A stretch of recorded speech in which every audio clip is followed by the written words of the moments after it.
నేను చెప్పేది కొంచెం మందికి బాధ కలిగించవచ్చు, ఇబ్బంది కలిగించవచ్చు, నా మీద నెగిటివ్ కామెంట్స్ పెట్టచ్చు, కానీ చెప్తాను.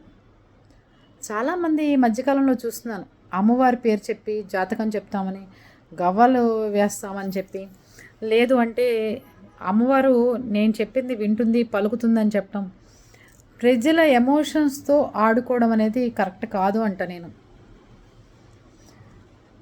మనకేదైనా కష్టాలుంటే దేవుడి గుట్లో మీరే కూర్చుని మీరే అమ్మవారికి చెప్పుకుంటే డైరెక్ట్గా వింటుందండి. అంతేగాని ఎవరి దగ్గరికి వెళ్ళి వాళ్ళకి ఫోన్పేలు చేసి ఆ ఉన్న రూపాయి డబ్బులు కూడా లేకుండా మీరు చేసుకోమాకండి. అమ్మవారు ఎక్కడ మీ కష్టాన్ని వాళ్ళ ఇంట్లో ఉండి వింటున్నప్పుడు మీ ఇంట్లో మీ అమ్మవారు మీ దేవుడి గుట్లో కూర్చుని మీరు చెప్పుకుంటే విందా? రోజులు పూజ చేసుకుంటారు కదా మీరు.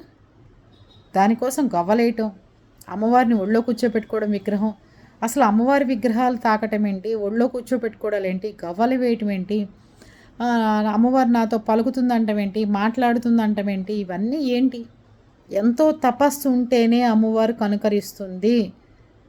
అంతేగాని టిక్టాక్లు చేసుకుంటూ సినిమా పాటలకు డ్యాన్స్లు వేస్తూ సినిమా పాటలు పాడుకుంటూ దాని తర్వాత ప్రజా జీవితం గడుపుతున్న ఏ మనిషికి అమ్మవారు పలకటం కాదు కదా. కనీసం మీరు చెప్పింది వినిపించుకొని కూడా వినిపించుకోదు. అర్థం చేసుకోండి. ప్రజల డబ్బులు పోగొట్టుకోమాకండి. మీ దేవుడి గూట్లో కూర్చుని మీరే కోరుకోండి. లేకపోతే దేవాలయాలకు వెళ్ళి అక్కడ శాస్త్రోక్తంగా అన్నీ పెట్టి చేస్తారు కాబట్టి అక్కడ కూర్చుని జపం చేసుకుని అమ్మవారిని కోరండి. 4 వరాలు రాసుకోండి ఒక చిటి మీద, దేవుడి సన్నిధిలోనే వేసుకోండి. మీకు నచ్చిన చీటీ ఒకటి తీసుకోండి, అయిపోతుంది. ఏంటిది గవలేయడం ఏంటి, అమ్మవారిని ఒళ్ళో కూర్చోబెట్టుకోవడం ఏంటి, అడగడం ఏంటి? ఇవాళ మీది కాదండి అని చెప్పింది, మీ పెళ్ళి కాదండి, మీ షాపులు తెరవరండి, మీకు ఈ పని అవ్వదండి. గవ్వలు సరిగ్గా పడితే అవుతుందండి, పడకపోతే అవదు. చూడండి, ఇట్లాంటి సమస్యలు తెచ్చుకోకండి, బాధలు పడతారు అనవసరంగా. అర్థమైందా? మన దేవుడి గుట్లో మనమే కూర్చుని దేవుడి గురువు ముందు పరిష్కారం చూసుకోండి. ఓకేనా?